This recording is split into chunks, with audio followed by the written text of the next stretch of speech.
Pilipinas, bagong mukha. May prinsipyo, may isa. Yo! What is up mga kababayan? Kumusta? Mapagpalang araw nga pala sa ating lahat. And of course, magandang buhay ho sa ating lahat mga kababayan. Hey! How's everybody? How you doing? Abay mga kababayan, na-miss kayo kagad ni Sir Ivan. And of course, unang-una sa lahat mga kababayan, gusto ko munang kumustahin ho ang ating mga kababayan sa kakagising lang ho dyan, kakagising, hindi pa ho nag-almusal, sa mga nagkapi. Good morning po sa inyo. At saka painitin kayo ni Sir Ivan because today I will be your son. Alam niyo na yan mga kababayan. And of course, kung hapon mo dyan, magandang hapon, magandang gabi, depende ho yan sa time zone na inyong lugar. At saka I'm hoping ho, sana nga po ay nasa mabuti ho tayong kalagayan. At saka sa mga kapwa ko na mga OFW, fight lang ho tayo. Siyempre, nagtatrabaho tayo para sa ating pamilya. So, dapat sa atin, dapat healthy ho tayo. At saka dapat, lagi ho tayong tumatawa. Kasi alam nyo bakit? Lagi kong sinasabi dito mga kababayan na yung laughter is the best medicine. At saka, yan ho ang ina-advise lagi ng mga eksperto at saka ng doktor natin. Bakit? Siyempre, nagpapatanggal ho yan ng stress, nagbibigay ho yan ng rosy cheeks sa ating mukha, at saka nagpapatanggal rin yan. Hindi naman matatanggal, pero medyo kukunti lang kumukunti ang ating mga wrinkles. Kaya i-advise ko sa inyo, kaya nga lagi ko kayong in-encourage, natatawa ho tayo araw-araw. Samahan nyo na si Sir Ivan. So wala nang mahabang intro pa mga kababayan. You already know who this is. Si Sir Ivan na naman to, ang pinakabulol na vlogger sa mundo ng YouTube. Pero masarap ho magmahal yan. So ngayong araw mga kababayan, meron ho tayo pausapan. Maraming mga viral ngayong araw. Masyadong umiinit ang social media mga kababayan. Dumadagondong. Kaya hindi makakatulog si Sir Ivan. Maraming ganap. So first and foremost mga kababayan, siyempre i-shoutout muna natin ang ating mga solid viewers. Gusto ko lang ho i-shoutout si Ma'am Jermeline Leonos Aguilos Abukay from Valencia City, Bukidnon. At saka shoutout rin sa kanyang grandson na si Juan Gabriel Abukay. And of course, shoutout rin kay Sir John de la Peña. He's watching from Edmonton, Alberta, Canada. And of course, hi also to Ma'am Alicia Leak. She's watching from Australia. At saka shoutout rin kay Sir Hector Domingo. So nga mga kababayan, dahil nga start na tayo, unahan mo natin yung medyo mainit. At saka para papunta tayo sa mga exciting part. So balikan muna natin ng konti lang mga kababayan, ng konti yung nangyayari yung tungkol pinag-usapan natin si Miss Sass doon sa insidente ho sa Church of God sa Dasmariñas. Di ba unang-una, before ko inumpesahan yung balita na yung mga kababayan, di ba sinabi ko na i-separate ho natin yung mga mababait, yung mga inosente, at saka separate natin sila doon sa mga medyo may ginawang kabulastugan mga kababayan. At saka hindi ko talagang hindi the whole yung member ng church, kasi meron mabait at saka meron ding yung gumawa ng unlawful act kay Miss Sass. Kaya klarong-klaro ho yun. Kaya sinabi ko kahapon na alam ko na meron akong maaapakan, at saka alam ko na merong magagalit. So hindi nga ako nagkakamali mga kababayan. Kahit pala hindi pa ganun kalaki ang channel natin, meron rin palang makakita, at saka meron pala tayong viewers dito na member ho ng Church of God Dasmariñas. Alam niyo mga kababayan, nag-message sila sa akin. Siyempre marami sila. Nag-message sila sa akin doon sa Facebook. But anyway ma'am, your identity is safe with me. Don't worry. Okay, naintindihan ko naman yan Kasi siyempre, pag church nyo na medyo inasar ko, siyempre masasakta rin ako. For example, yung church ko, yung mga paniniwala ko, medyo maapakan ng konti, siyempre masaktan rin ako. Normal lang ho yan, mag-react tayo. So first nga sa sinabi mo mga kababayan, di ba, sabi mo, bakit ko ba daw pinapalaki yung issue? Correction lang ho dyan. Yung issue mga yung issue dyan ma'am, malaki na talaga yan. Bago pa na vlog ni Sir Ivan. Totoo yan, talagang kumalat na ho yan. Siyempre si Miss Sass, vlogger yan At saka marami ho yang followers. At saka marami mga estudyante na nag-video, di ba? Oh, so hindi lang si Sir Ivan yon.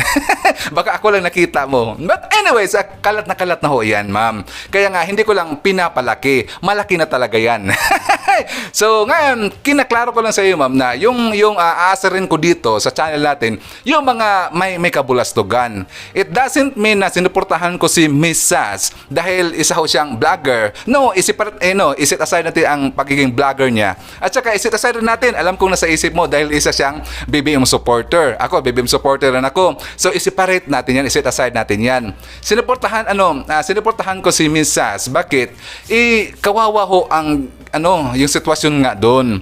Talaga ang ginawa ng yung senior pastor nyo diyan na si Bishop Velasco, unlawful act nga 'yon. Napaka-unlawful, talagang napaisip ako, bakit niya nagawa ho 'yon? 'Di ba, Church of God kayo, 'di ba, supposed to be yung mga pag-aaral niyo diyan is tungkol sa Diyos, yung mga pagmamahal sa Diyos. Bago tayo mag-umpisa, meron ho akong ipapakita sa iyo or sa inyo. Meron akong ipapakita sa inyo yung sa mga members ho ng Church of God ng Dasmariñas. Meron akong talagang hinanap ko ito isang Bible verse. Dito ho makikita mo sa John 4:20. John 1:4:20. Sa number 20 ho, pwede mo tingnan sa Bible. Nakalagay ho dito, whoever claims to love God yet hates a brother or sister is a liar. For whoever does not love their brother and sister whom they have seen cannot love God whom they have not seen.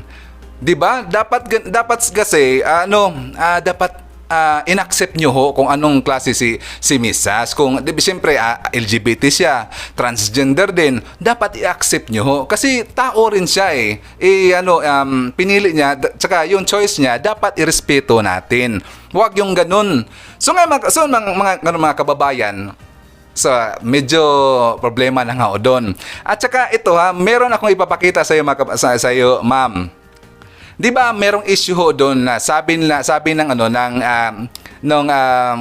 yung senior pastor nyo, si Bishop Velasco, 'di ba meron silang meron siya hiningi na parang what's this donation, being a donation. Pero it's a form of donation pero with parang merong amount talaga yun Basta may amount talaga yun Kaya nga medyo careful ako mga kababayan yung sasabihin ko kasi medyo medyo critical Kaya nga 'di ba meron siya sinabi na amount. Meron sinabing amount doon kung magsasabi na tayo na donation or nagiging merong na term na down payment, meaning merong kontrata ho yan.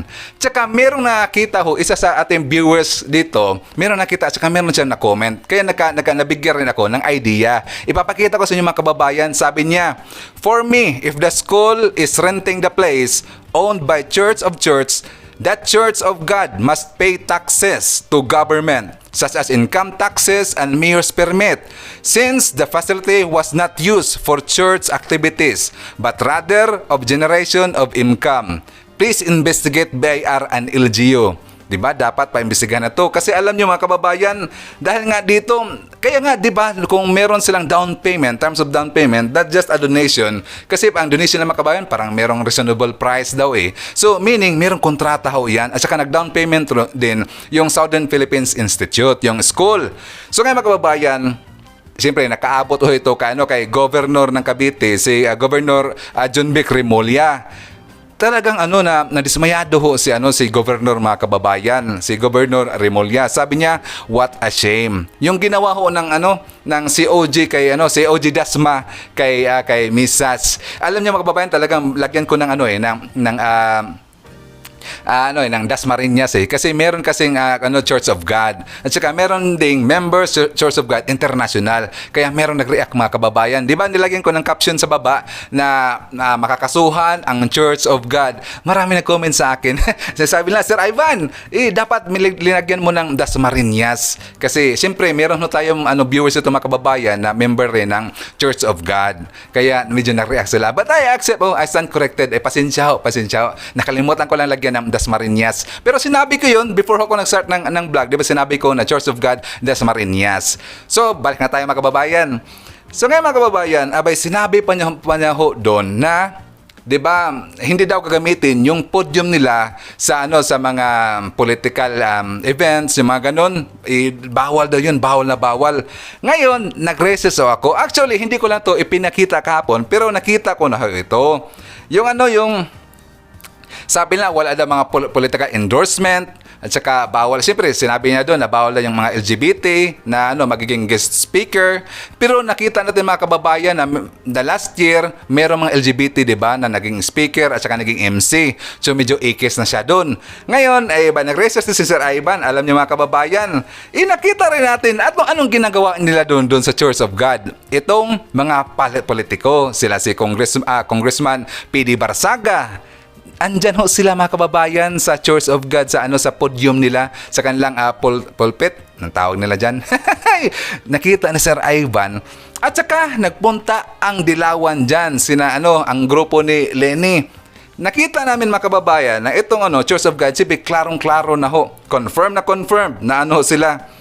Isa ho silang pinklawan, kaya sila nagalit. At saka parang ayaw na ayaw nila. Kaya ipakita ko lang dito mga kababayan, ayaw nila kay Miss Sass. Kasi si Miss Sass, siya, supporter, siya BBM supporter. Yun ang totoong, yun ho ang totoong rason kung bakit siya kinancel ng Church of God. Dahil ang Church of God, mga kababayan, kahit sabihin, meron nagsabi kasi mga kababayan, isang member ng Church of God na non-partisan daw yung Church of God ng Dasmariñas. Pero, anong ginagawa ng mga pinklawan dyan sa podium ninyo? Ito, anong ginagawa ng pinklawan dyan sa podium nyo? Nag-worship? 'Di ba sabi nyo, sabi ng school ng Southern Philippines Institute, event place daw 'yan. Hindi naman siya talaga totally na worship place ninyo. Siya, event place. Parang nagparinta ho. So kung nagparinta 'yan yung place na 'yan nag-generate ho 'yan siyempre nag-generate na 'yan ng budget.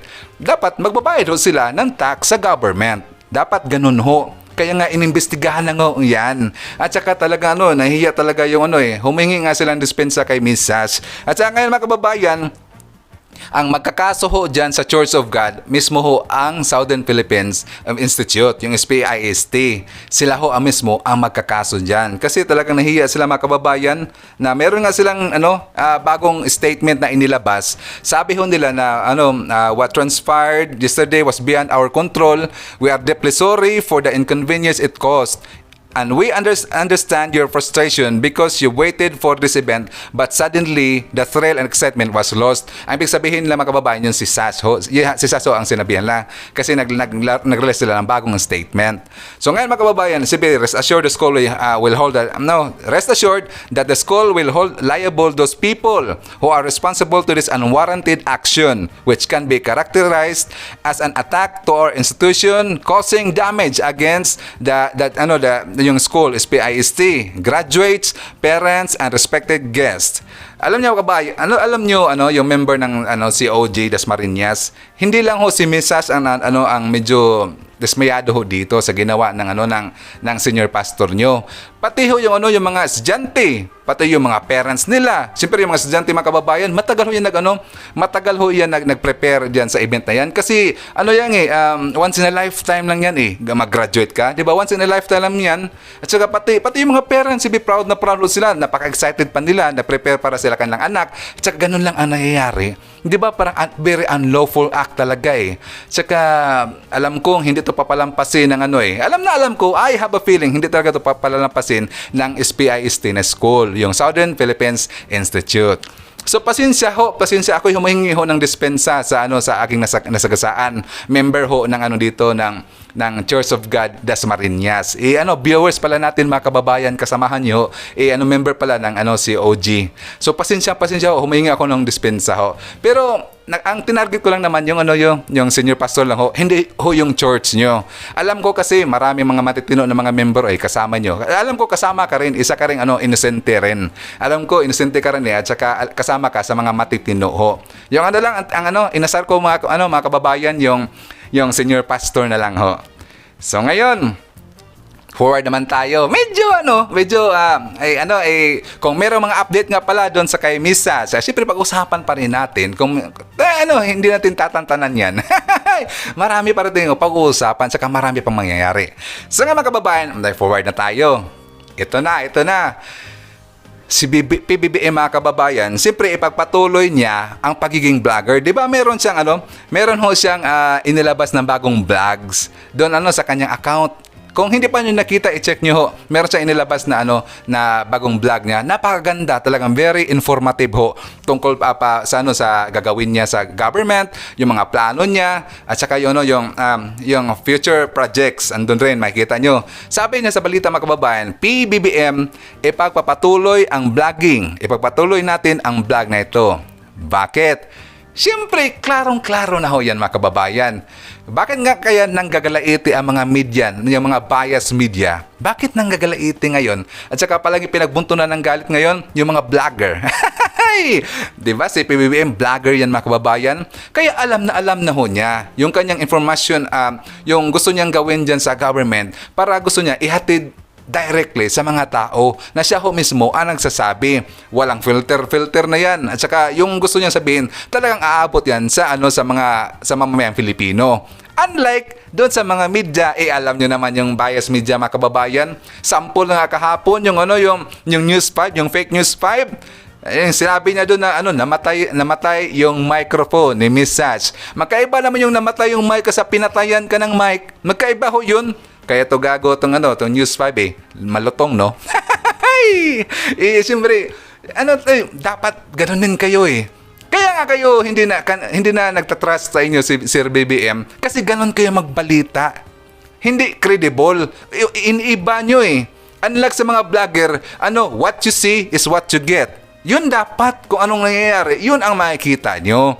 Ang binabalita ni Sir Ivan dito, nakabase rin yan lahat sa fact. Talagang mayroong factual ho yan. Tsaka nagbabase ho ako sa mga balita na inilabas ho ng mga reliable sources na mga hindi biased na mga tabloids, hindi biased na mga media. Diyan ako nangunguha. So talagang siyempre binigyan ko lang ng buhay mga kababayan. So ngayon, pagpatuloy natin, dahil nga sa isang vlogger nga si Sir BBM, abay merong ginawang katarantaduhan itong Rappler talaga. Oo, Rappler. Ano naman tong ginawa nyo? Parang pinaparinggan nyo si Sir BBM. Kasi vlogger, di ba? Kami mga vlogger rin kami. Marami kaming pinaparinggan mo. At saka, alam nyo mga kababayan, itong Rappler, meron na namang ginawang kabulastugan. Sabi niya dito sa balita, at saka meron silang mga cartoon style. Meron silang ginawang cartoon parang magazine style. Sabi nila, on your worst days as a nation, it's the journalist who will show up. Ito, binigyan na mga kababayan, meron silang sample dyan. I-post ko lang dito. Ang ibig lang sabihin mga kababayan, kung meron daw mga insidente, like for example, bagyo, or mga bagong, mga worst case scenarios na mga kalamidad, ang pinakauna doon, nagpupunta doon, mga journalist daw. Totoo ba yan? Journalist ba yun talagang unang-una nagpupunta doon? Parang nagkakamali kayo dyan, Rappler. Bakit? Ang pinakaunang nagpupunta doon, government ho. Ang mga governments, may mga dalang cellphone yan. Tsaka nagla-live sila or kumukuha sila ng mga video, kinukuha ho namin. At saka ipinakikalat-kalat ho namin. Hindi ho kayo ang pinakauna doon. Ano kayo? 911? Ano kayo? Membro ka ng emergency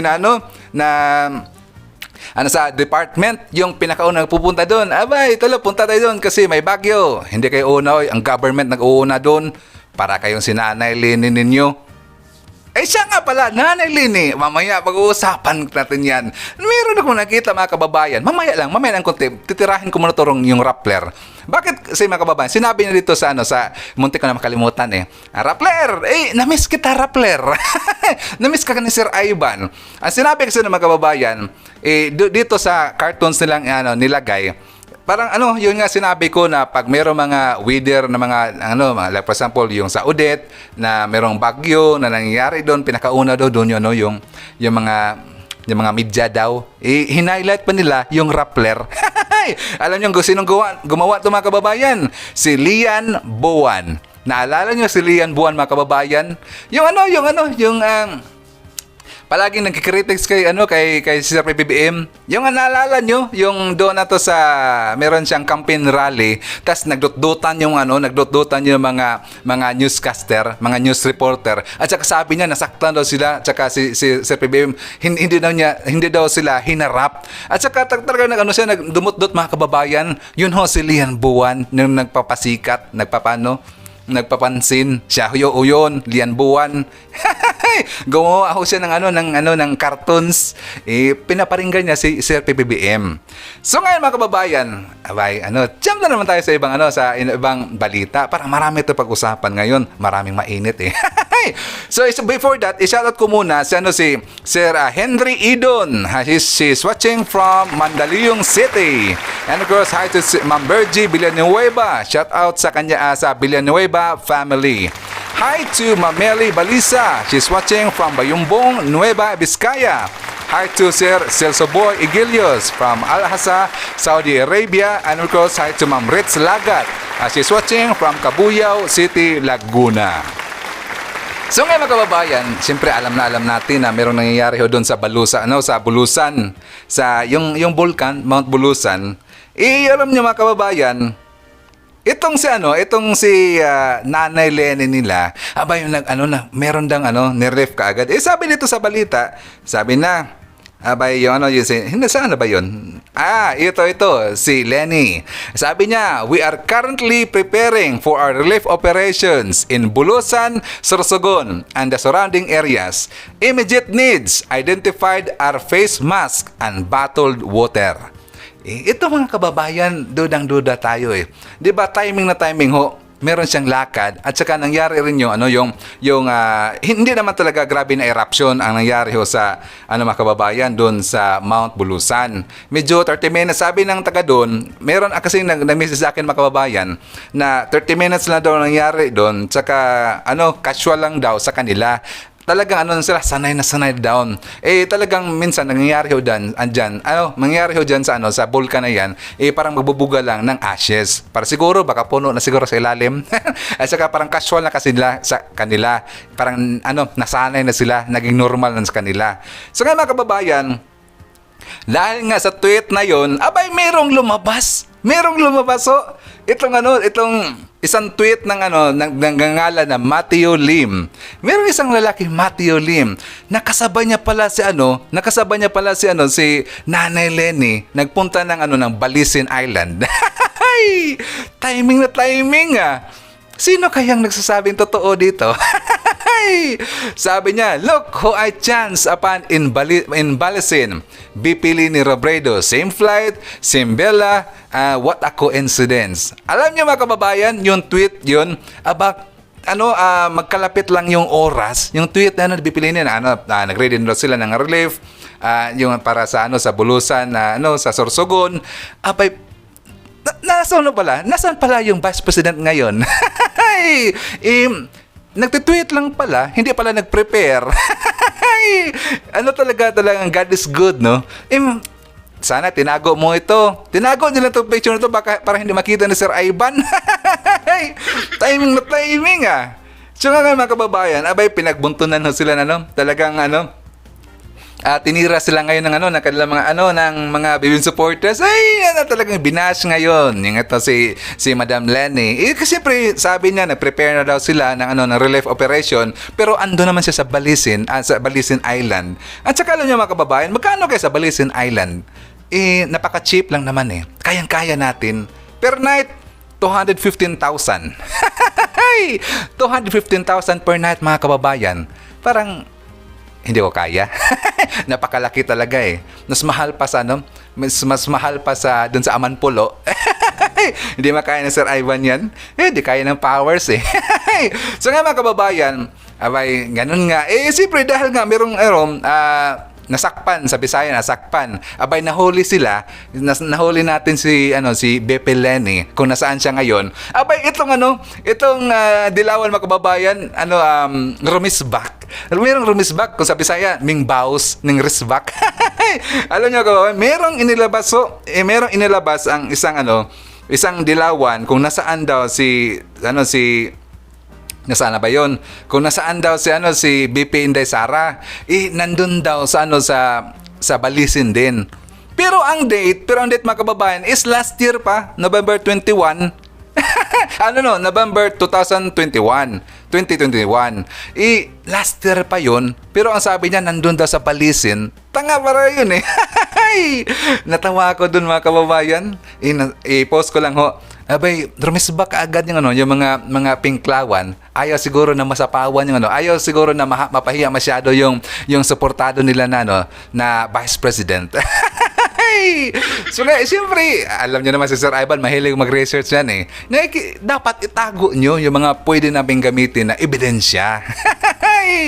So, siya nga pala, keep safe na lang ho sa Sorsogon, yung malapit ho sa Mount Bulusan. Saka, keep safe ho tayo. At saka, don't worry, meron na hong ipapadala dyan na relief goods. I'm very sure, ready na ho ang presidente ho natin, si BBM, at saka yung vice president natin, si Inday Sara, ready na ho yan. At saka magpapadala ho niya ng tulong. Kagad-agad yan. Huwag kayong maniwala dyan maniwala dito sa sinabi ni Inday Lini nila, na saan daw ang presidente in terms of sa mga moment, yung mga basta ganun, mga mahigpit na moment, mayroong mga insidente, hindi daw mapapakita ang presidente o hindi daw mapapakita si BBM. Di ba sinabi niya yan lagi doon sa campaign rally pa? In hard times, nasaan daw si BBM? Mas nauna daw siya. Or yung si PRD, pinaparinggan rin niya.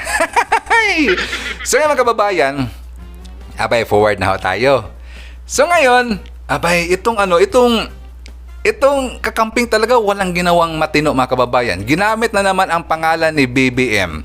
Ginamit na lang para lang magkapera. Alam niyo ba na meron silang post? Sabi ho nila, sa mga taga-QC, may anti-Marcos event this June 4. Doon June 4 pa to eh. Sa Conspiracy Garden, Visayas Avenue, 4 p.m. to 11 p.m. There'll be music and other performances. Entrance fee, 50 pesos. Abay, namimira. At saka, all proceeds will go to Liwanag at Donong Project for an AITA Learning Center project. Abay, bakit ginamit yung pangalan ng mga Marcos? May anti-Marcos event? Bakit din yung gamitin ng may pro-Lini event? Dapat ganon. Bakit nyo gamitin? Kasi kung merong pro-Lini event, walang magpuntahan doon. Kung sasabihin yung anti-Marcos event, maraming magpupuntahan doon. Sigurado. Abay, namimira itong, ang post pa ng mga kababayan, nag-tweet itong si Barda Iraridox. Ito nag-post, tanga talaga to eh. Akala nyo, hindi naman makikita. So ngayon mga kababayan, marami na tayong pag-uusapan ngayon. Medyo excited Sir Ivan eh. Alam nyo ba, may balita yung News 5. News 5 na naman. Kumusta News 5? Balita ko parang parang pinagtakpan nyo parang tinulungan nyo ngayon si Attorney Loca Bad Spirit. Sana mga kababayan, si Attorney Loca Spirito, meron siyang ipanakita na message daw na meron siyang mga treats, ipinakita ni Attorney Loca Spirito ang ilang mga natanggap niyang mensahe at threats sa kanyang account. So, meron doon nilagay mga kababayan itong si hindi ko lang kilala kung sino to. Siyempre ito daw yung message. Sabi niya, "Hoy, tangina mo, kapag na-trace ka namin kung saan ka madalas, papatayin talaga kita, kasama yan ang pamilya mo." Mga death threats mga kababayan. Sabi ni Loca Spirito, na-receive daw niya ito. Pero sana kung totoo man to na totoo itong account na to, kasi hindi natin alam, baka totoo to. Kung totoo man to, sana ako'y nakikiusap sa mga BBM supporters na sana hindi natin kailangan gawin ito. At saka, hindi dapat yung hindi natin dapat i-embrace natin yung hatred. Dapat wag yung hatred na yan. Hayaan na natin sila. Hayaan nyo na lang si Sir Ivan ang mang-asar sa kanila. Don't worry, I can handle them. Ako ang bahala mga kababayan. Ako nang bahala mang-asar sa kanila. Tsaka wag nyo lang tong gawin. Medyo medyo pangit yan nanawagan si Sir Ivan. Huwag yung gawin ng ganyan. Hayaan nyo na lang sila. Ako nang bahala dito. So nga mga kababayan, siyempre, i-shout out rin natin sa si Ma'am Nelda Gonzaga. She's watching from Cainta, Rizal. Hi to Ma'am Juanita Cosmod from Germany. And of course, shoutout rin kay Ma'am Irina Martinez. Shoutout sa mga scammer na nang-scam sa akin. Ay, Ma'am Irina, sino nga ba nag-scam? Gin-message kita, sabi ko, sabihin mo sa akin para papasikatin natin. Hindi, sabi ko, i-message mo ako sa Facebook para pasikatin natin yan ng scammer. Ayaw ko ng mga scammer, mga kababayan. Membro yan ng mga salot ng lipunan yan eh. Membro yan ng mga anay ng lipunan eh. Yung mga scammer, dapat titirisin natin yan. Titirisin yan, Sir Ivan. Ma'am Irene Martinez, i-message mo sa akin. At saka shoutout rin sa ating Katrupa Channel nga isang YouTube channel ho, si Katrupa Channel. And of course, hi rin kay Ma'am Lola Elvira Dacanay. And of course, shout out rin kay Ma'am Maricruz Hernandez. She's watching from North Carolina, USA. At saka alam niyo mga kababayan, meron din tayong tutulungan. Itong sa mga kababayan, merong YouTube channel na ang pangalan po ay Angelito Lazaro. Nagpatulong siya sa akin. Sabi niya, pare, patulungan din ako sa mga view mo kasi kunti lang daw yung view niya. 1 year na daw siya nag-vlog mga kababayan. Ang pangalan niya, Angelito Lazaro. At saka yun daw ang channel niya. Tinignan ko yung niya mga kababayan, yung content niya. Okay naman yung content niya. Siya, BBM supporter. BBM defender. At saka Marcos defender siya mga kababayan. Check nyo na lang mga kababayan. Okay rin naman yung vlog niya. At saka tulungan natin. Sabi niya 1 year na daw siya nag-vlog kawawa naman. But anyways, don't worry sir Angelito. Mababait ho ang mga viewers ko. Talagang tutulong ho yan. Mga Marcos loyalists ho ang mga nandito. At saka mga BBM supporters, mga DDS, andyan mga kasamahan natin. At saka shoutout ko rin pala lahat ng mga silent viewers. At saka yung merong isang team mga kababayan. Meron na rin isa grupo sabi nila, no skipping ads team. Sabi na, Sir Ivan, kami ho ang no skipping ads team. Paki-shoutout naman po. And of course, shoutout nga sa inyo. At saka maraming salamat sa pagsuporta dito sa ating channel. And of course, shoutout rin sa lahat ng mga membro ng Iglesia ni Cristo. Shoutout ko rin yung lahat ng mga member ng El Shaddai.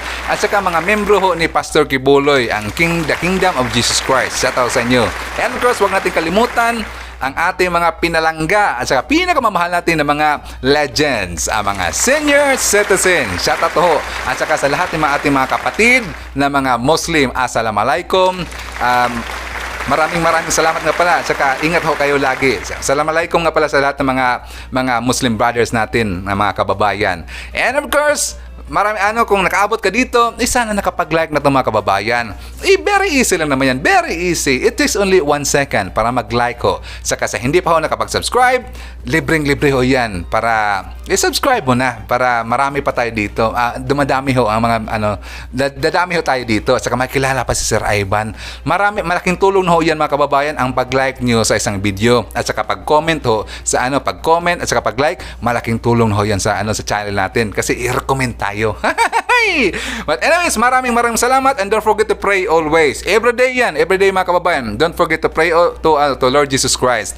Magpasalamat tayo sa mga blessings sa ating receive araw-araw at saka sa mga blessings na natin nakikita. At saka hingiin natin mga kababayan kay Lord Jesus Christ ang ating kalusugan, good health at saka ating safety tayo, ating safety. Hingiin natin kasi hindi talaga ibibigay ni Lord Jesus Christ mga kababayan in a miraculous way. At saka don't forget lagi ho ating pasasalamatan si Lord Jesus Christ. And of course, I know and we know that Lord Jesus Christ love us always. So maraming salamat mga kababayan, and I hope to see you on my next video.